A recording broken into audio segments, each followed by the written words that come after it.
welcome back to the channel where we all can learn and grow together. If this is your first time, I want to welcome you. And if you have any questions at all, even if it's stuff I've already covered, please do not hesitate to leave a question in the comment section. I'm here to help and to lead people in the right direction. I'm not an expert. I'm still learning things myself. I think I hold my own a little bit, but I have a little bit of unorthodox ways of doing things because I'm self-taught. My grandpa and different people's help teach me a little bit growing up, but most of the things I do, I kind of have figured out on my own. But without giving too much information or counting my chickens before I hatch, I just want to let everybody know that there's possible positive, really good changes that might be coming Wrenches and Boards way, but I'm not going to really give too much detail right now because I don't want to jinx everything and count my chickens before they hatch. So some things, and with work schedule the way it is right now, my upload schedule is going to be kind of I'm still going to upload as much as I can, and I definitely will still do Motivation Fridays. That's the only thing that won't change. Motivation Fridays will always be there, but I was going to try and have a set schedule on gardening videos on Wednesdays, woodworking videos on Mondays, or at least do some stuff over the weekend and have it up by Mondays.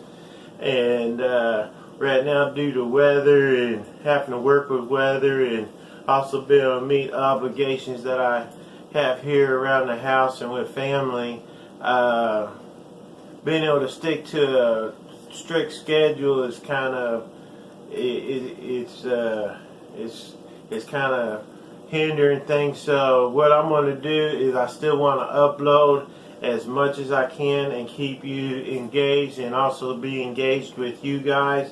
So just as things comes across, there might be a bunch of videos in a row that's gardening, bunch of videos in a row that might be woodworking, because also I want to be able to do some of the instructional videos. If there's a part 1, 2, 3, 4, I want to do them closer together so you're not having to wait a whole week apart to get the next step. I want to, do them a lot closer together. So just whatever I'm working on, I think I'm going to do more of a blogging style of videos here, and just they might be a little bit more random. I'm going to still upload maybe at least 2 or 3 times a week, plus Motivation Fridays. So just want to let you know about that. I do got a lot more to work on with the workbench build and also stuff I'm going to build on the workbench. But also got to wait to see on some of these changes that might be coming our way. It's real positive, so it's nothing bad. But right now I want to also take the time to stick to a promise. I promised the young man that I would give his channel a shout out, and of course he's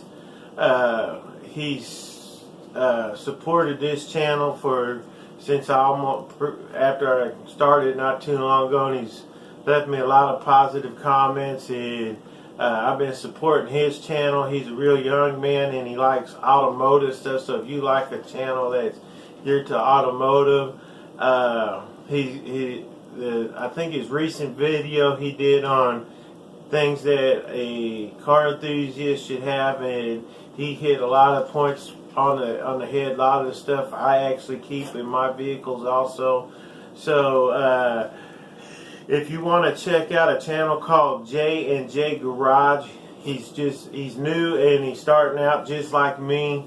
So if you want to check him out and give him good moral support and at least thumbs up his videos, it would help him out. And he's been a good supporter of this channel, so I want to be able to help those who's helping me. I don't want to discourage anybody from doing something positive. So when he asked me to give him a shout out, I definitely didn't have a problem doing that. And I appreciate him willing to put something positive out there for people to see. So if you're a car enthusiast and you like stuff that does with cars, I'm sure he does other type videos too, but I think he's more geared to cars.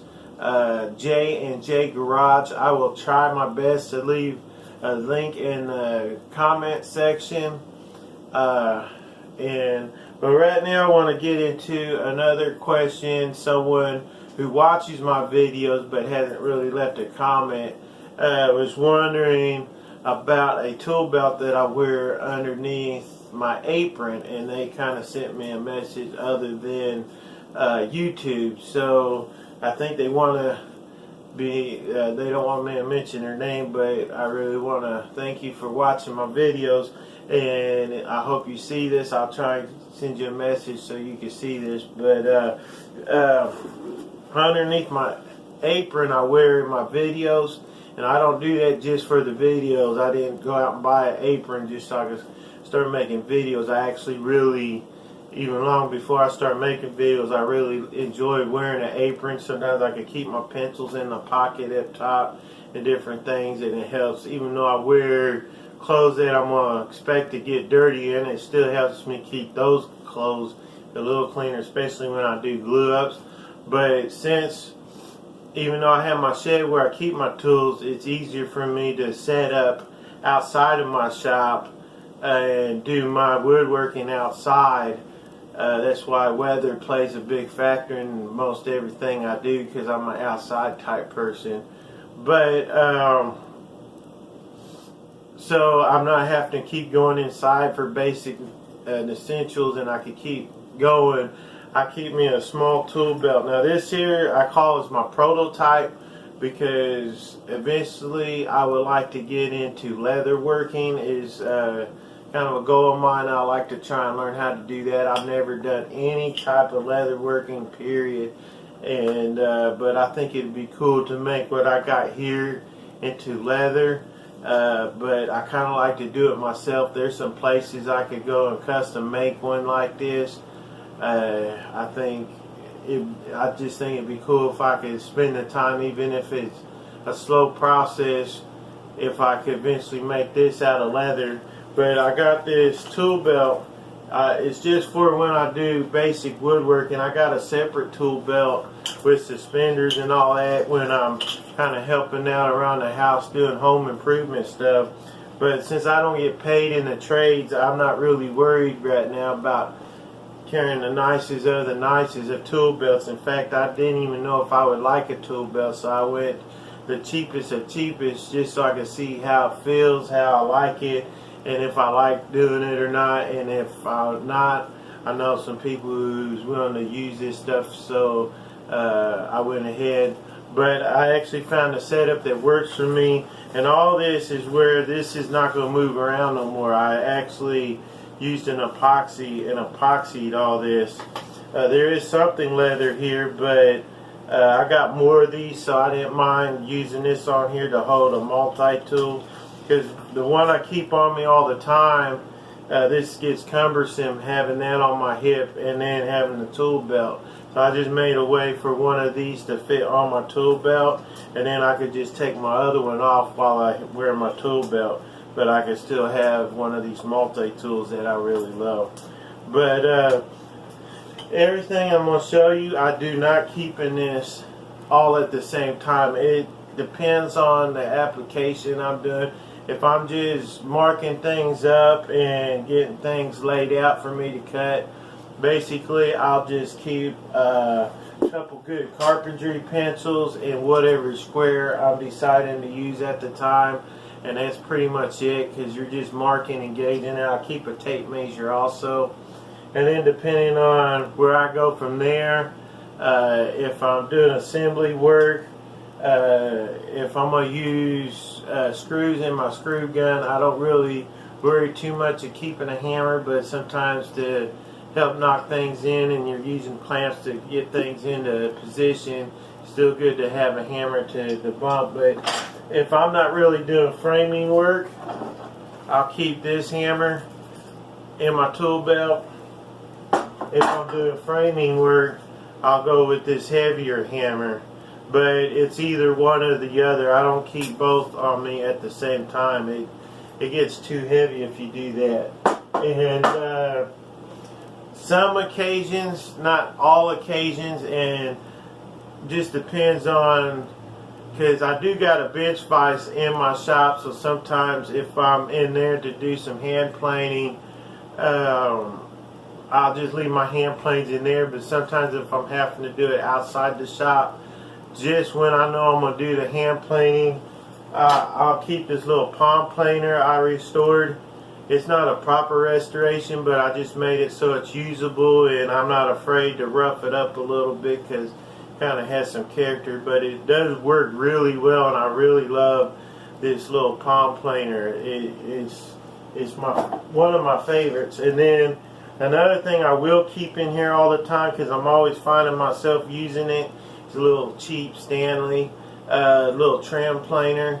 I haven't covered this in my basic woodworking tools, but if you could get your hands on one of these, they're usually really cheap. They're under $10. I think around $6 or $7, I think. But if you could get your hands on one of these little Stanleys, I think Amazon might sell them. It's a model number 12-101 Stanley. I got this one at a local Ace hardware place, if I could use their name in the video. I'm not sponsored by Ace or none of these brands of tools, but these things, there's so many uses out of this little thing. I can almost make a YouTube video just out of this thing, of a quick tip video or something. So this thing is really handy. It's not top of the line, but just to have it in a tool belt. In fact, I usually keep this right in this section. It's almost always there. And if you can get you more than one, they are small. I got a couple of them, but this one usually is always in this tool belt, in this cubby right here. I hardly ever take it out of there unless I'm actually using it. It goes right back in, because most of the time I am wearing this tool belt now to do my woodworking. It really helps keep everything together.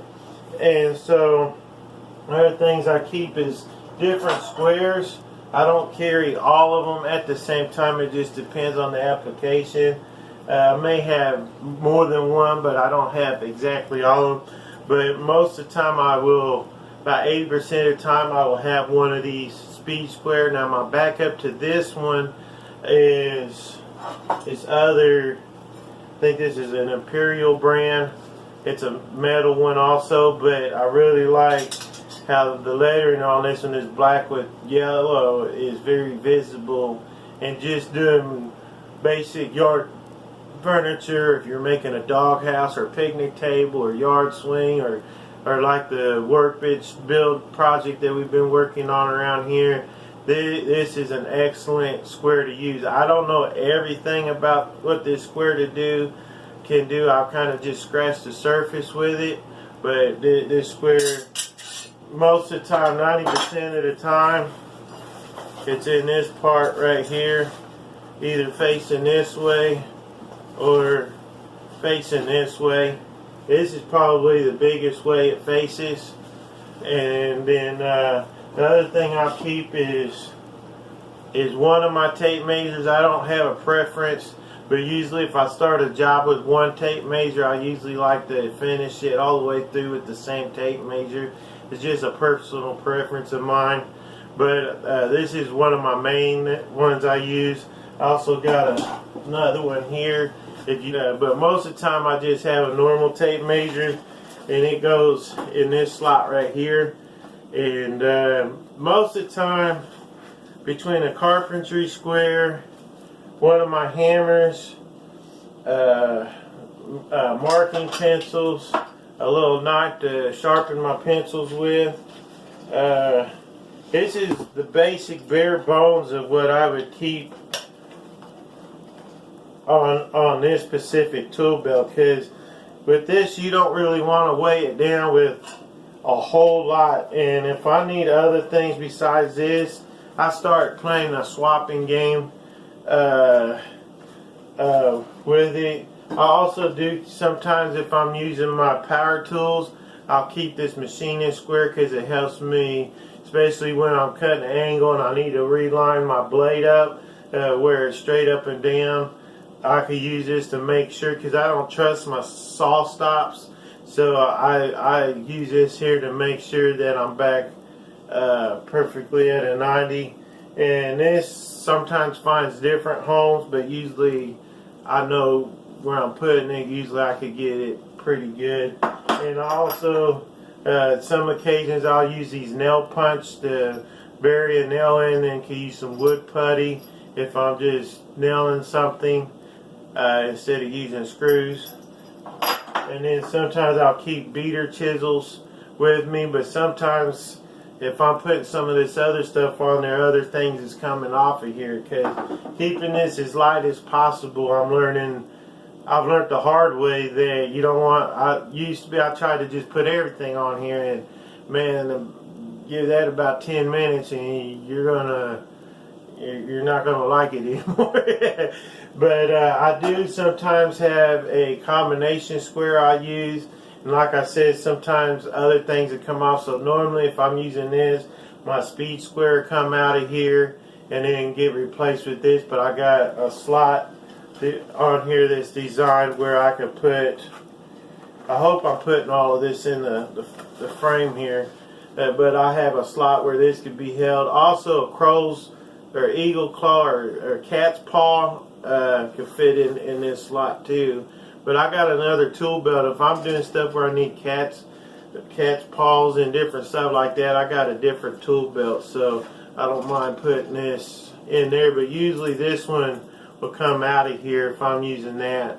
I don't try and, like I said, it's a swapping game once I get past the basics.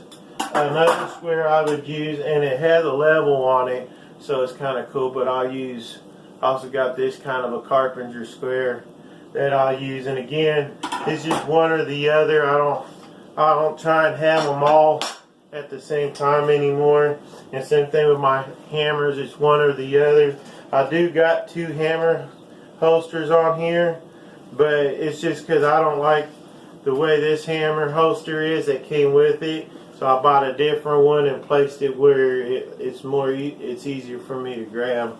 So, but this here's basically a rundown of a little tool belt that I use and some basic tools that I use in it.